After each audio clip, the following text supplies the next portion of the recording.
membentuk kabinet bayangan bersama berapa? 15 orang menteri? 15 orang menteri. Jadi sebenarnya nggak sampai 130. nggak sampai 100. Efektif dan efisien ya. Justru menunjukkan perbedaan gitu perbedaan, ya. Ya, itu juga maksud teman-teman. Awal mulanya sih sebenarnya nggak sengaja, Prof. Karena keresahan kita yang belajar hukum tata negara, Mas Rizal, kok sistem presidensial, aroma parlementernya mulai kental terasa. Misalnya ada menteri yang melapor wakil ketua DPR. Wakil ketua DPR melaporkan kepada presiden. Wakil ketua DPR tiba-tiba ikut menunggu kabinet ketika dilantik, diumumkan di samping presiden gitu ya. Dan itu berlangsung sejak awal pelantikan. Iya, rasa parlementer kan, percampurannya eksekutif dan parlemen. Bercampurado ya. Nah, sebagian dari kita memang belajar berperbandingan sistem. Nah, kita merasakan nih percampuran sistem nih. Kenapa kita tidak buat juga sesuatu yang menarik dengan sistem ini? Kepikiran sama kita, asik juga kali ya kalau ada kabinet bayangan yang teorinya itu face a face antara pemerintah dan oposisi. Pemerintah kalau ada menteri keuangan, maka akan ada oposisi yang menteri bayangan keuangan. Begitu seterusnya. Dan mereka akan berdebat soal gagasan program secara terbuka. Kalau ada menteri yang tidak mumpuni, bisa habis dan dipermalukan di depan publik dia. Jadi tidak mungkin di dalam konsep parlementer tidak zaken dia, tidak ahli dia. Tidak ahli. Karena akan dipermalukan di depan forum. Tidak hanya pintar, dia juga harus mampu menjelaskan gagasan kan. Nah, kalau kita buat nih cocok nih. Kalau Pak Purbaya bertemu Bima Yudhistira ya, apa gagasannya? Kita ada Mbak Kuri yang ahli soal pertahanan dan finance-nya. Kuri Maharani ya. Kuri Maharani. Iya. Dia sangat kuat di sana. Dia bisa menjelaskan nih harga ini berapa. Mas enggak Mas Sudirman ikut? Sudirman Said. Oh enggak. Mungkin usianya, Pak. Karena kalau nggak salah batasannya usia 50. Bawah 50. Maksimum 50. Oh, gitu. Ya. Sudirman Ini masih muda nih, baru 40. SDA. Kita mulai kepikir juga setelah melihat Prof. Mahfud. Kapan-kapan supaya memperlihatkan ke publik. Ini bagus berdebat dengan orang-orang pintar. Kayak mantan menteri dan menteri bayangan boleh bertemu berdebat gagasan. Ya, supaya publik ya? jadi tahu ya. Kalau kabinet itu nggak boleh diisi orang yang tidak mumpuni.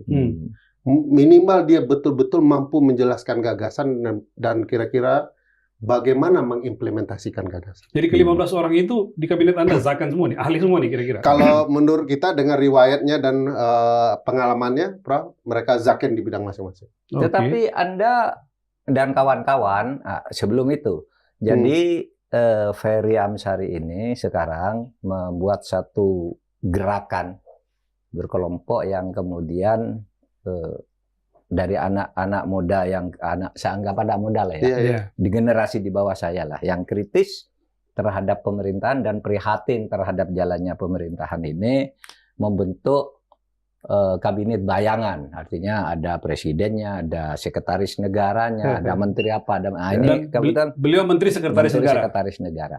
Itu biasanya kan di negara-negara yang menganut sistem presidensial kan tidak dikenal, betul. Tidak dikenal. Apakah Anda bermaksud mengganti konstitusi kita dengan sistem parlementer? Atau bagaimana itu idenya? Mulai pertanyaan seperti S3. Novelty Anda apa? Mulai terasa kuat. Ya, pertama yang tidak sengaja tadi, Prof. Oh, gitu.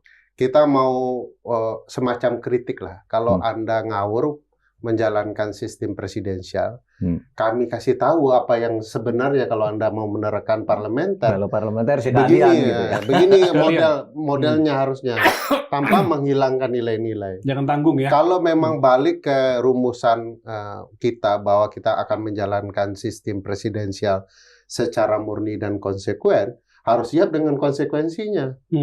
Jangan kemudian seluruh parlemen diambil jadi satu koalisi, itu merusak sistem parlementer karena pemisahan jabatan, kekuasaan kan, yang eksekutif mana dan harusnya ada pengawasan di masing-masing.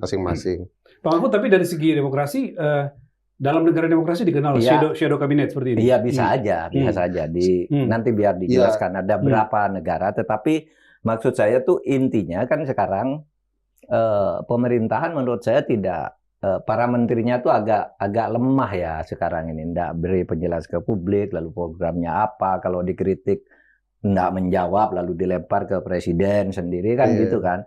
Semua kritik itu mental karena nggak pernah menterinya tidak berani, sementara tidak sampai ke presiden kayaknya nggak pernah sampai. Nah oleh sebab itu kalau dibentuk kayak gini sebagai improvisasi dalam gerakan politik, menurut saya nggak apa-apa gitu untuk menunjukkan ini loh kalau jadi menteri Sesnek misalnya ya harus seperti Ferry. Gitu, artinya dalam kondisi misalnya dalam kondisi kabinet kita seperti itu bisa jadi nanti orang lebih percaya ke kabinet itu ketimbang kabinet yang existing. Dan itu bahaya dong itu akan besar pengaruhnya. Kalau di negara-negara parlementer itu akan menyebabkan pemerintah jatuh. Ya. Jadi Anda menteri apa? Dulu kan ada menteri di Inggris itu perempuan ketika bilang hati-hati loh makan telur ayam di daerah selatan Inggris itu karena di situ ada kuman berhubung makanan yang di sana. Loh, diprotes oleh seluruh penduduk. Kamu menghancurkan petani ayam, mundur dia. Dan itu sering sekali terjadi. Nah, ini kita berharap kayak gini. Dari kritik-kritik yang konstruktif berbasis data, fakta lapangan ditunjukkan ke publik ya di situ. Saya kira satu ide yang bagus meskipun secara konstitusional itu tidak dikenal, tapi juga tidak dilarang. Tidak dilarang. Kita kan berjuang melakukan apapun. Gitu. Mas Ferry, berarti Anda dan teman-teman di Kabinet Bayangan itu akan mengawasi, mengkritisi, sekaligus memberikan alternatif kebijakan, atau gimana? Ya, ada beberapa rencana. Pertama, tentu saja kita mau ada konsep Oxford debate. Lagi-lagi sangat parliamentary debate Westminster ya, face to face gitu, supaya kemudian publik tahu dua arah. Nah, tentu saja kami sadar, Prof, Menteri tidak akan mau datang ke forum debat itu. Nah, nanti akan digantikan dengan publik. Publik yang akan menyuarakan apa yang mereka inginkan dan kita akan jawab. Oke. Lalu nanti juga akan ada potensial kita akan crowdfunding terhadap hal-hal tertentu. Misalnya ada jembatan yang rusak di negeri A gitu ya. Atau sekolah rusak. Sekolah rusak, nanti kita akan buka crowdfundingnya dengan anggaran yang terbuka untuk publik ketahui, lalu nanti akan dieksekusi secara rahasia sampai jadi.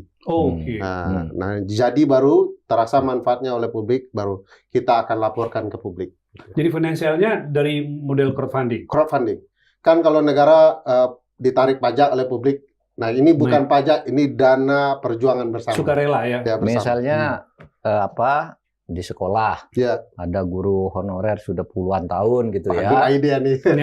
Ya, kan bisa dicari kan. Betul. Bisa advokasi tuh Kabinet Bayangan.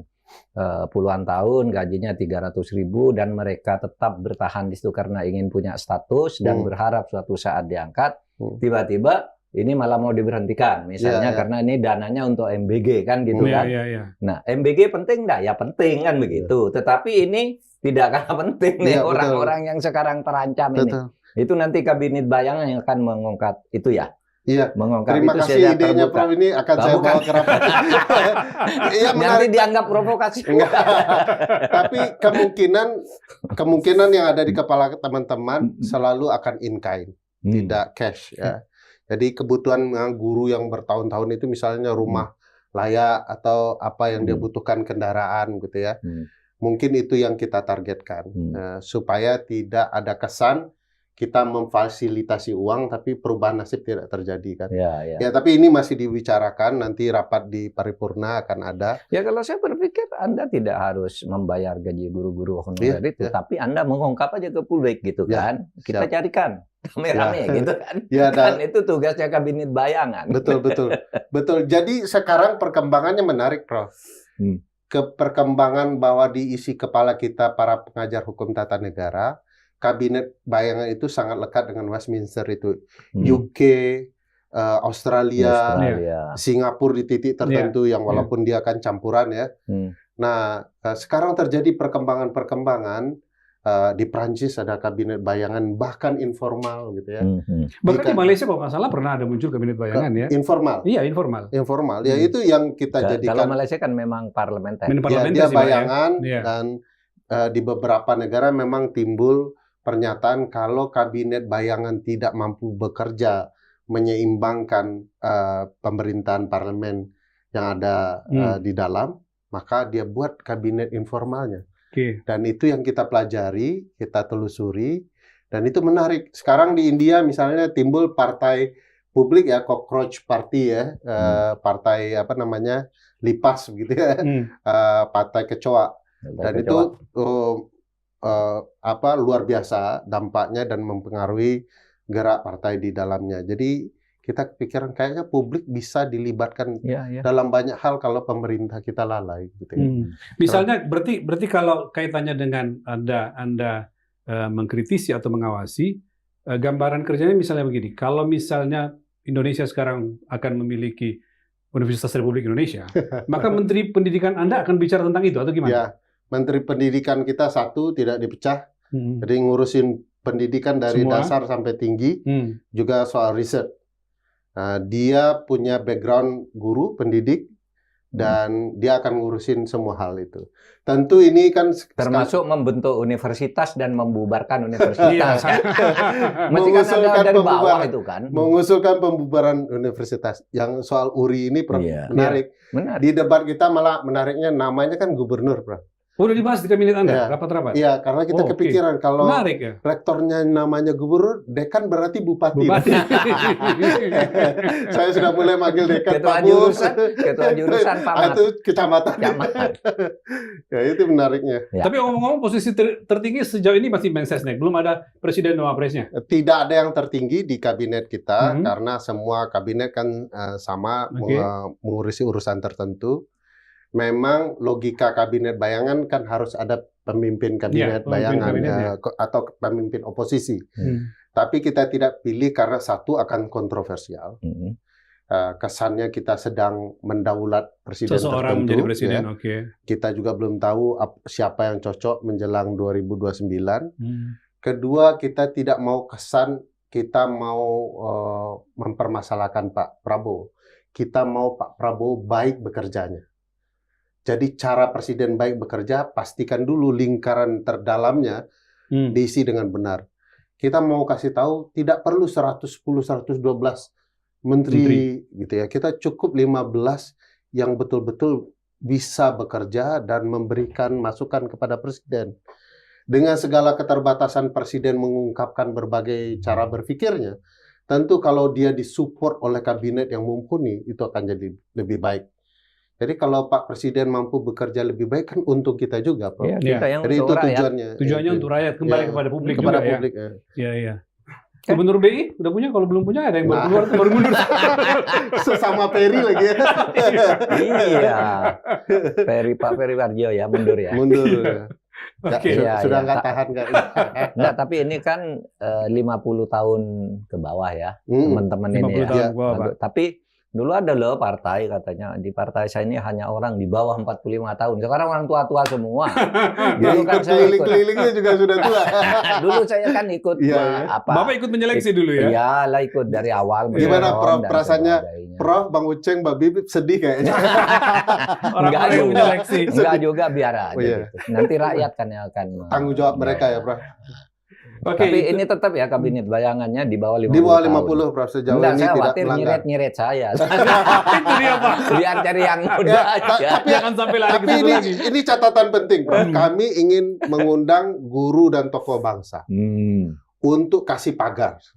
Sekarang kan kami baru sadar, Prof. Ternyata responnya ngeri, Mas Rizal.